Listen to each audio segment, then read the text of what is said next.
Hello everybody, Josh12 back here again with another video, and I'm here with another movie review, and I'm here to give you my review for Suicide Squad. Yes, Suicide Squad's officially out, and I'm here to give you my personal thoughts and review for it. However, if you've not seen it in theaters, please go check it out, because this review will contain spoilers. But that being said, let's get into my official thoughts on Suicide Squad. Now, Suicide Squad is the third installment into Warner Brothers' DC shared universe, followed by Man of Steel and Batman v Superman: Dawn of Justice, and is written and directed by David Ayer, produced by Zack Snyder, and stars Will Smith, Margot Robbie, Viola Davis, Joel Kinnaman, Jai Courtney, Cara Delevingne, and Jared Leto as the Joker. And of course is based on a comic book series of the same name. And of course, the overall story of Suicide Squad is that in a post-Superman world, Amanda Waller, with the help of the US government, decided to create a task force of metahumans to stop the upcoming threat of a new possible evil Superman and Doomsday,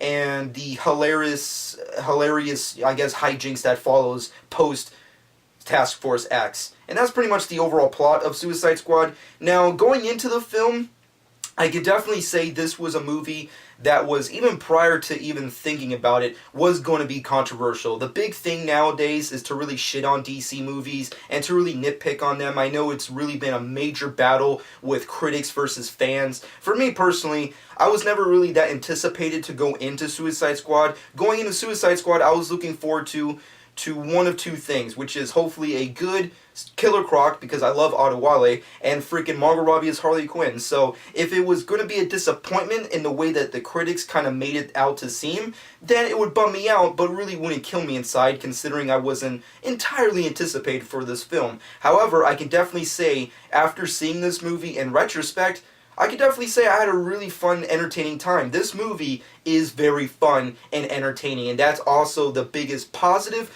but also the biggest debate and discussion for this film, because if you go and check out all the multiple reports of the inside drama regarding this film with David Ayer versus Warner Brothers and their meddling and rechanging because of the reshoots to invoke more levity, lightheartedness, comedy, and entertaining value that the Suicide Squad trailers had, after seeing the movie, it definitely feels that way, which is a huge problem, but also kind of a good thing. So it's kind of hard to really, bitch about it, but at the same time, it would have been nice to see a David Ayer visionary kind of movie that this kind of tries to be, but at the end of the day, it's more or less like a full-length feature of the trailers. So, it is what it is. I'll get into further details on that in the later half of this review. But for the most part, let's start off with my major positives with this film. My major positives is the cast and characters. This cast was phenomenal. They were the best choices for every single character. Even the characters that don't really get that much time to breathe or that much development were amazing choices. Will Smith,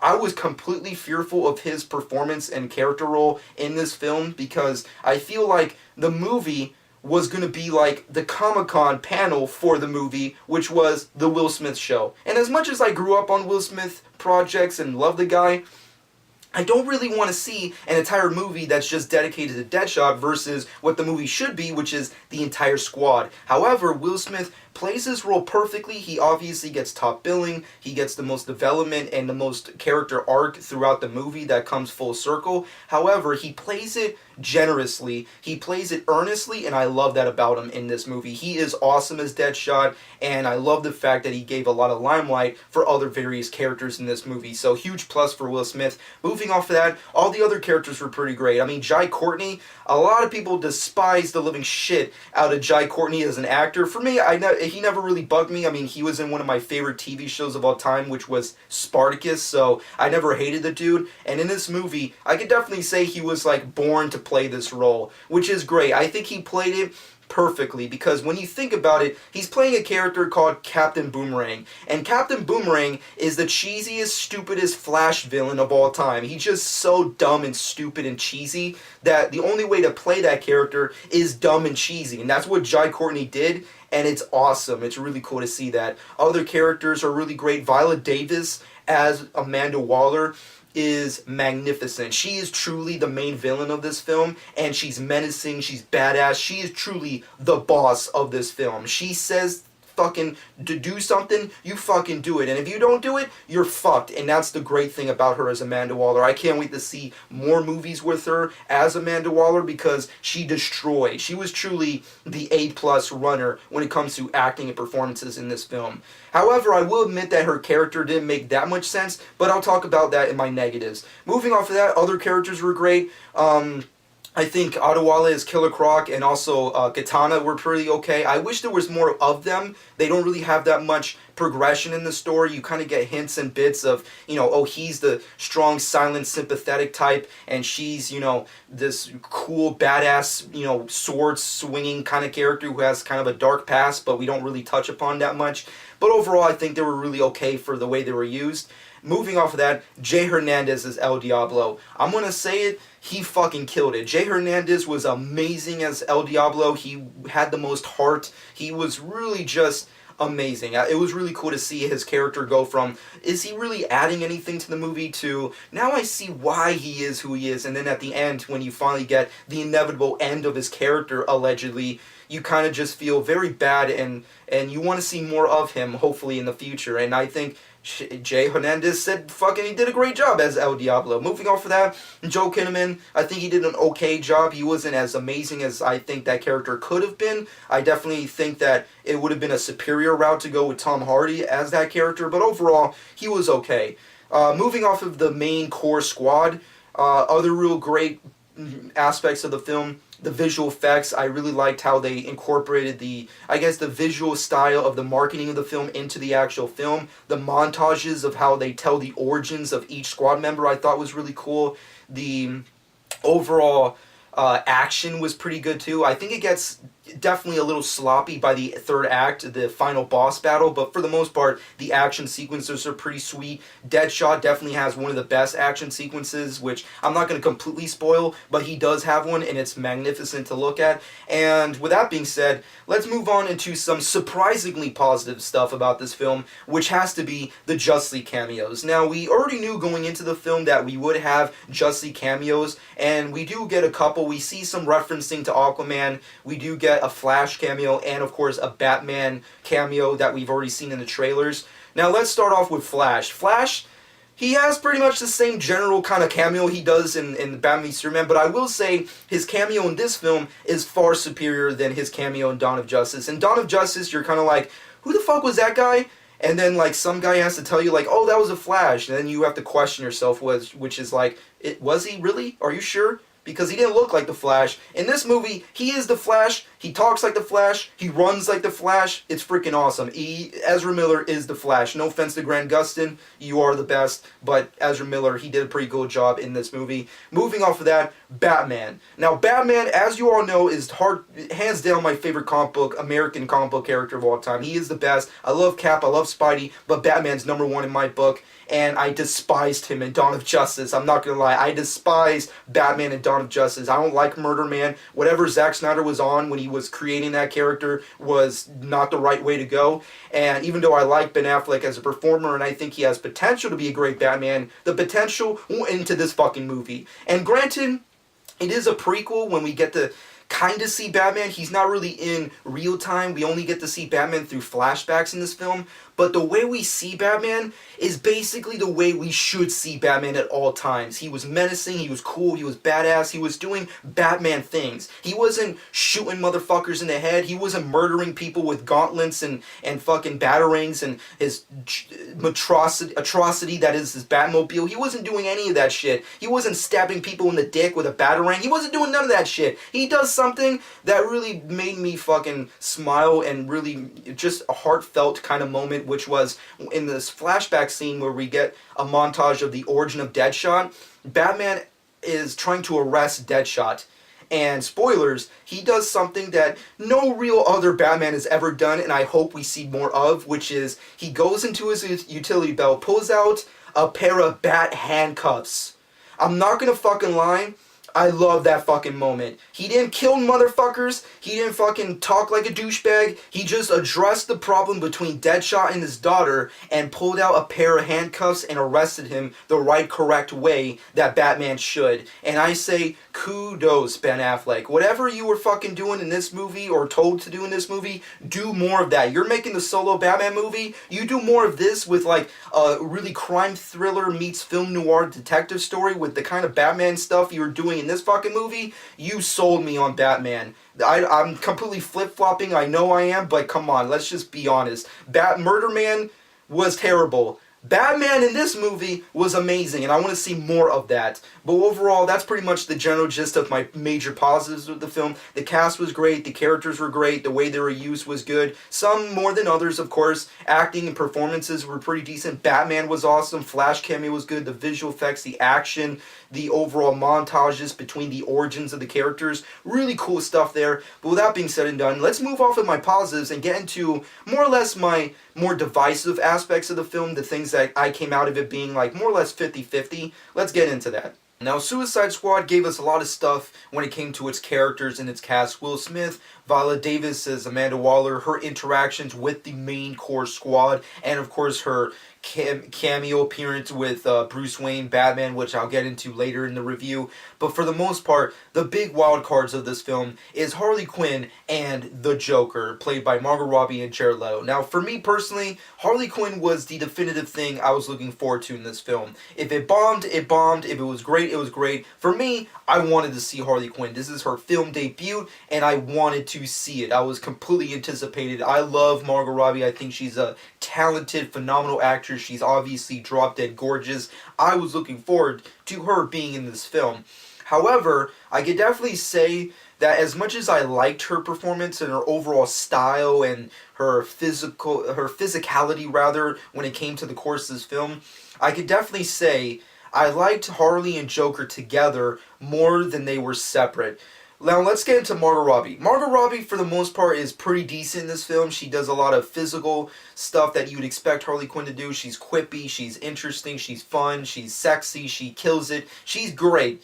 However, when it comes down to it, the thing that bothers me about Margot Robbie that really puts her in the category of divisiveness in this film, for me, in my subjective opinion, is the fact that she doesn't swing for the fences. Jared Leto, he swings for the fences. Granted, he has to because, you know, he's obviously going to be compared to other Jokers, which I'm not going to do for this review, but he swings for the fences. He tries to do some new, fresher things with the character of the Joker.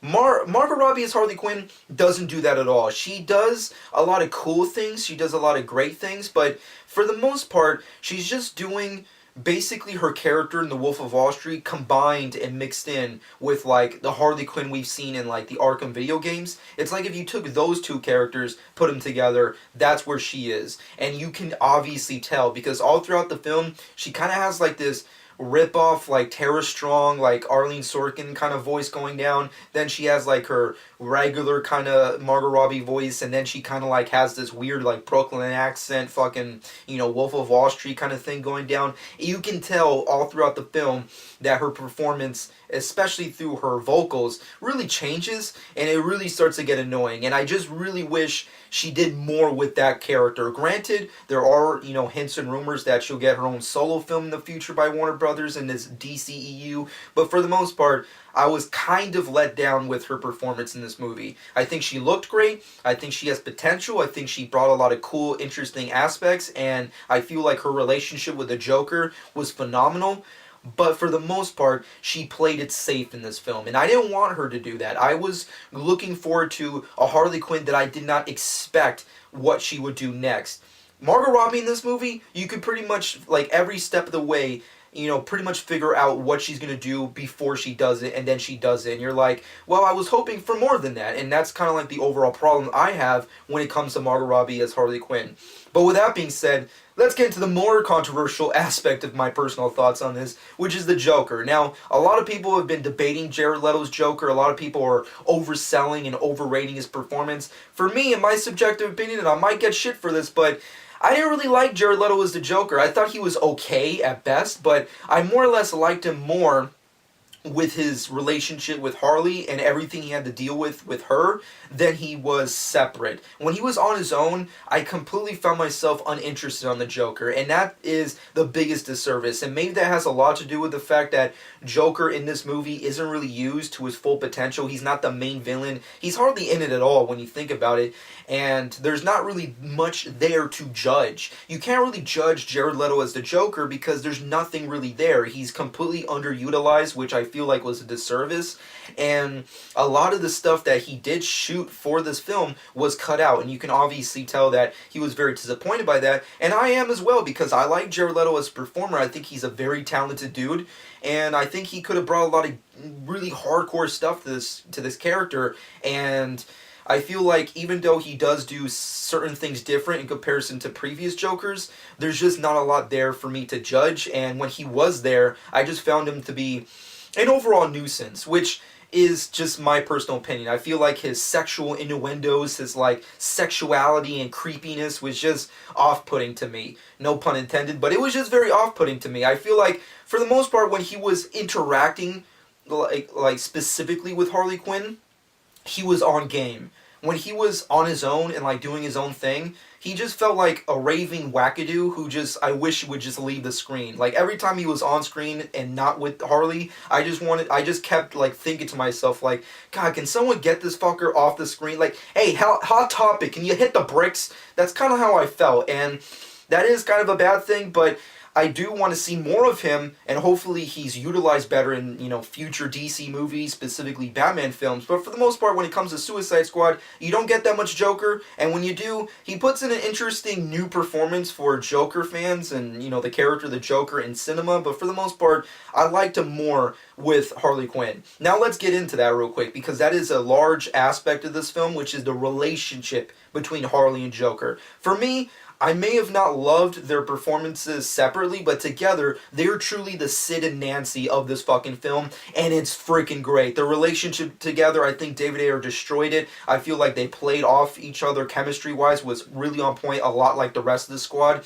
And their codependency was amazing. I feel like the fact that they were so dependent on one another, and really, when you think about it, the love story is more or less like either with Will Smith and his relationship with his daughter, and then it's Harley Quinn and her relationship with the Joker. Of course, there's more relationship statuses outside of those characters, but those are like the two major sweet points of the story, and they played it off very well. I feel like their chemistry together, their overall codependency was just really done well. I mean, like, there's even a sequence during the many flashback and origins of these characters that you actually get to see an Alex Ross painting brought to life when Joker and Harley are together and Harley Quinn is wearing her classic animated series costume, which I'm not gonna fucking lie, it looks cheesy as all fucking hell, but I loved it. It's a beautiful cheesiness.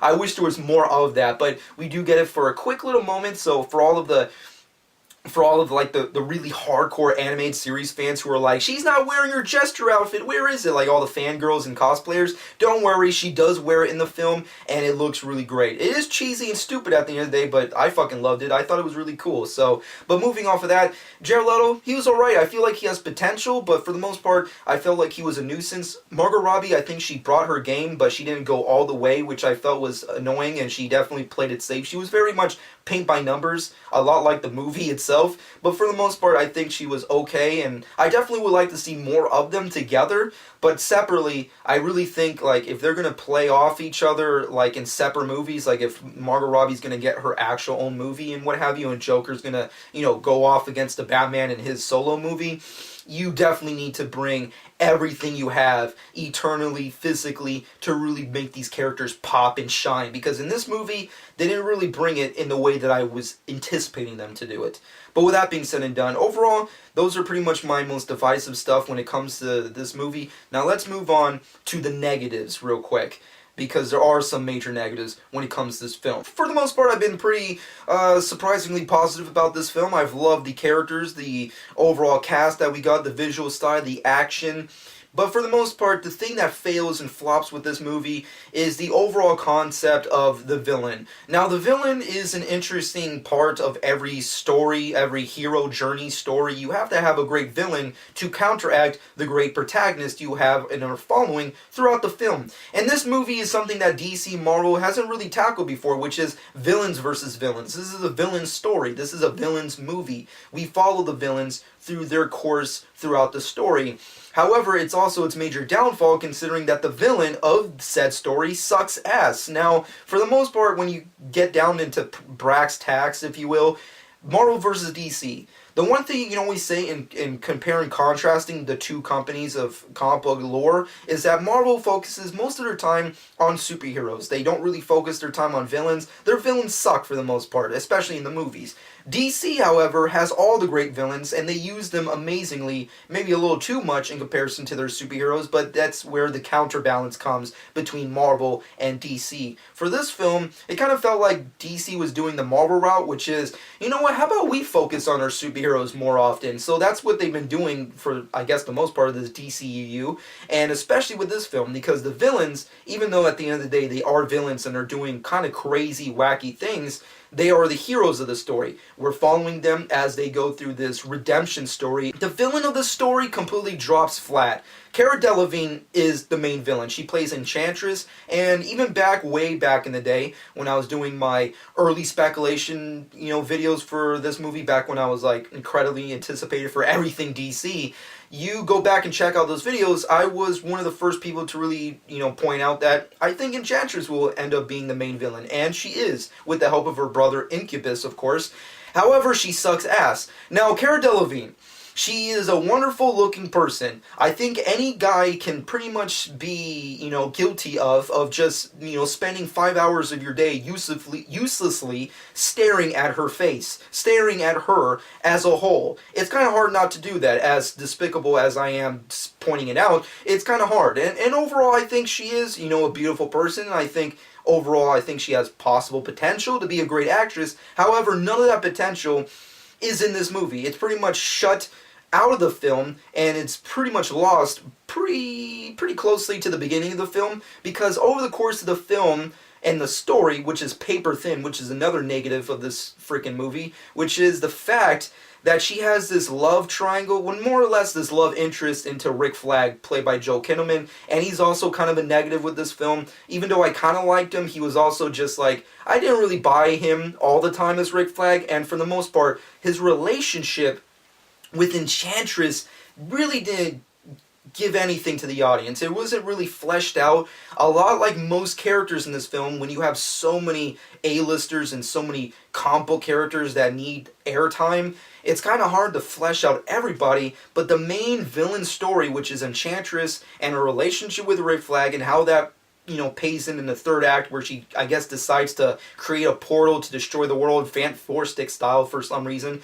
She fucking has this weird thing, and the relationship falls flat. It doesn't make that much sense. You don't really buy into it. And then Enchantress, thing, it's kind of like a ripoff of, like, Doctor Doom meets Ghostbusters at the end of those movies, and it's like, you don't buy any of this shit. It just feels like very paint by numbers. Here's the villains. Throw them out there. It's Avengers, the Age of Ultron all over again. Here's a bunch of wasteful fucking, no-faced villains that, characters that are the superheroes of the story can kill very easily, so we can get into the main villain, which is the third act, which completely falls flat. It's a paint by numbers. It just has no real emotional impact. El Diablo, when he has his final fight and his final moments, if you will, spoilers, with this film against Incubus, there's an impact there because he has this weird redemption story. But then again, you kind of like take a step back and look at it in perspective that does it make sense to really have an emotional impact with any of these characters? And that's the thing that goes back to the writing of this film. None of the characters have so much time to flesh out, and when they come together as a true squad at the end of the day, you have a very hard time truly buying the fact that they are now a squad. They are now a team. They have been through some major shit throughout the film, and we get some interesting tidbits of their history and origins, but for the most part, you have a hard time buying the fact that now they're together and they're going to work together, and now they're friends and they're family and they're going to do shit together. You have kind of a hard time to buy it, and once again, that just goes to maybe the editing, which was horribly done once again, and the writing of the film. And I wish David Ayer took a lot more time. I wish Warner Brothers gave him the time to really flesh out these characters and the story when it comes to the third act, when all the squad members come together and take on Enchantress, which was pretty much horribly done. It just felt like, you know, typical paint by numbers, third act, big blockbuster movie place here. That's what it felt like, and it really was very jarring. Another thing that was also very jarring and a major negative with this film is the score. Now, I like the musical choices that they had in this film, but for the most part, Warner Brothers was trying to, like, I guess, get the essence that the trailers were, and also trying to go for, like, a Guardians of the Galaxy type thing. And even though I feel like, yeah, it was pretty cool to do that kind of stuff, it worked out for them, why can't it work out for here? It didn't have a flow. There was no, like, legitimate flow throughout the film when it came to the score and what was happening on screen. It happens very... the way they kind of executed it, it worked sometimes. Like, I feel like, spoilers, when it comes to, like, tracks, like, the Eminem song that's played when they're gearing up for their first mission, I think it worked. For other specific times, especially, like, during, like, the montages, you have a hard time buying it, and it kind of takes you out of the film, which is really the editing and the musical choices and the way they were used. When you watch Guardians of the Galaxy, you get the flow. The music is a very important part to what's happening to the character of Star-Lord or any of the Guardian characters in that film. In this film, it's very hard to really... It's kind of like just, hey, here's the cool montage, here's a cool song that people like that could be played in the background. It doesn't have the great flow that a movie like Guardians has for this film. I think it would have worked if you had tracks that played into the personality of the characters that we were seeing. So, for the most part, the score and the soundtrack especially didn't work for me. I feel like it was okay at some parts, not okay in other parts. I'm pretty sure Paul Costa had a ball when it came to the freaking soundtrack. I'm pretty sure he's going to give me shit for saying his name in this review. But for the most part, those are kind of the major negatives that I have with this film. The writing wasn't that great. The directing, I think David Ayer, I like to see his director's cut, but for the most part, I don't think it was on point. Editing was really bad. It was just a sloppy mess by the third act. The third act is where the movie really fails. I feel like the squad and how they get together was kind of half-assed, and I feel like it should have been fleshed out a little longer.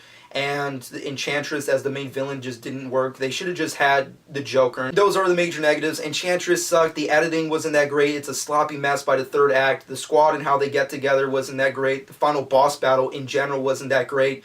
And the editing, I think the writing was just lacking. It was very lackluster. And for the most part, looking back at it in retrospect, the best thing I can say when you know, I guess, defining what this movie really means to me as a fan of DC and also an audience member is that Suicide Squad is like a really hardcore, cool-looking punk rock band or like an emo, screamo band. It's like the Sex Pistols. Suicide Squad is like the fucking Sex Pistols. They look cool, they sound cool, they walk the walk, they talk the talk, but are they really any good at their music? Are they really good musicians? Can they really actually even play their instruments? Probably not. Like, could Suicide Squad be great superheroes? Probably not. Is it a good movie? Probably not. But at least it looks cool and you have a fun time listening to them. And that's what Suicide Squad is. It's a really cool looking, fun punk rock band. And that's generally how I feel about Suicide Squad. Suicide Squad, in comparison to previous DC movie ventures, is like, I feel like Batman v Superman, in comparison, is like all story, which becomes very convoluted and completely, you know, uninteresting and disappointing because of its, you know, complexity, is compared to its character development, which is very lacking. Its characterization, how in-depth we get with those characters. Suicide Squad is the flip side to that. It has all characters, all character development, all characterization, all the characters are there, but the story is so simple and paper thin that there's just this weird balancing act with DC and Warner Brothers. It's like they're trying to be too comic booky to serve the hardcore, like, niche fan base, and they're also trying to be director driven,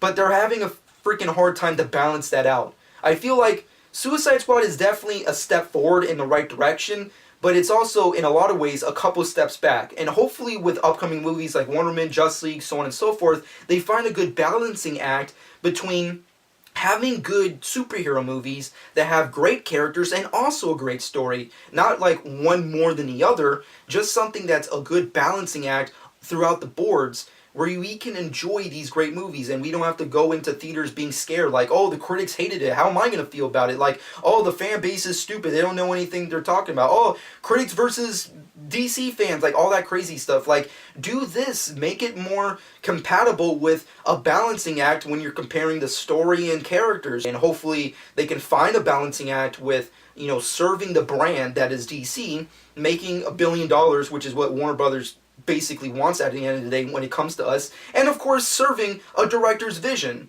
You know, it kind of felt like at the end of the Batman v Superman Dawn of Justice, Warner Brothers got scared and angry, and what they did was, which is something that I really find despicable, which is they took the vision away from David Ayer and they changed it to make it feel more like a Marvel movie, or at least more like the trailers that they use for the marketing. And I feel like that's just sad at the end of the day. And it's very prevalent when you watch the movie. It feels like just like 2 hours of a trailer. You know, there's cool stuff there, I'm not going to lie. It's a fun, entertaining film, but it's a popcorn film at the end of the day. And I don't feel in my core that that's what David Ayer was truly trying to do. Maybe it was. Maybe it was the whole idea. Maybe this movie was supposed to be a summer blockbuster fucking popcorn flick and not a super complex villain story of, you know, of redemption and what have you. Also, on a quick side note, if you have yet to see the movie and you're going to go see it right now in theaters, definitely be sure to wait till the end of the credits, because you will be seeing an end credit scene. There is a mid-credit scene with this film, and I know there's a lot of people who are like, oh, Marvel, they're copying Marvel, whatever the fuck. I think it's a huge plus that DC is finally doing that, because I think it was kind of just a huge disservice to not get any of that in the previous DC films. So to have Suicide Squad give us an end credit scene, I say a huge plus on their favor. I mean, it was pretty good. And I'm not going to completely spoil it here,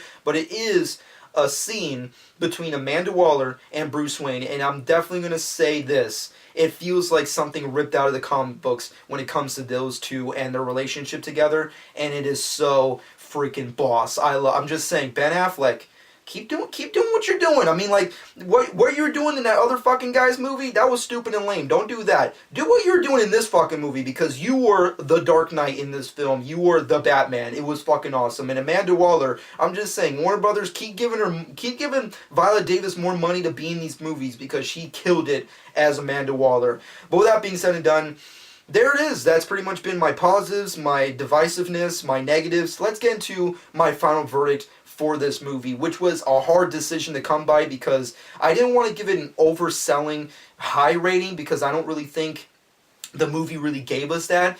But also, I don't really feel like it's such a low rating that the critics have been giving, because I did enjoy the movie at the end of the day. So at its core, at the end of the day, my final verdict for Suicide Squad is a solid 7 out of 10. I think it's a good, enjoyable film. Yes, it's not amazing. No, it's not going to get you this overselling, compelling, complex plot. It's not anything amazing. It's just a sit down, shut up, have a fun, good time, entertaining fucking date at the fucking theater, and that's what it is. It's a fun, stupid comic book movie. And yes, that may sound like a slam in its favor, but actually it works out, because I had a lot of fun with the movie. Yes, I do feel like I would have preferred maybe David Ayer's vision, maybe his original director's cut for this film versus Warner Brothers' version, which was like the Blitz and Queen trailers.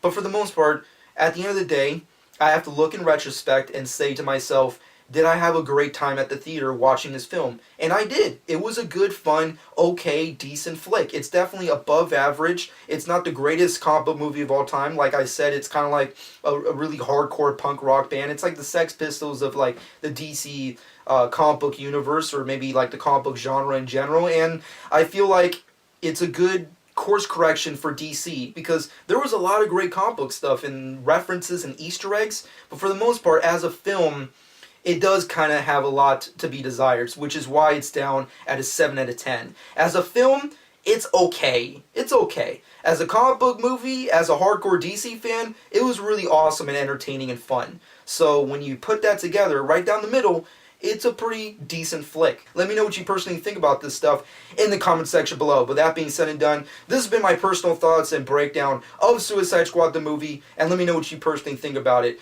With that being said and done, shameless plug time. Follow me on Twitter and Instagram at JockStuel. Subscribe to my channel if you have not done so already. And I hope you guys enjoyed. And this has been Jock12.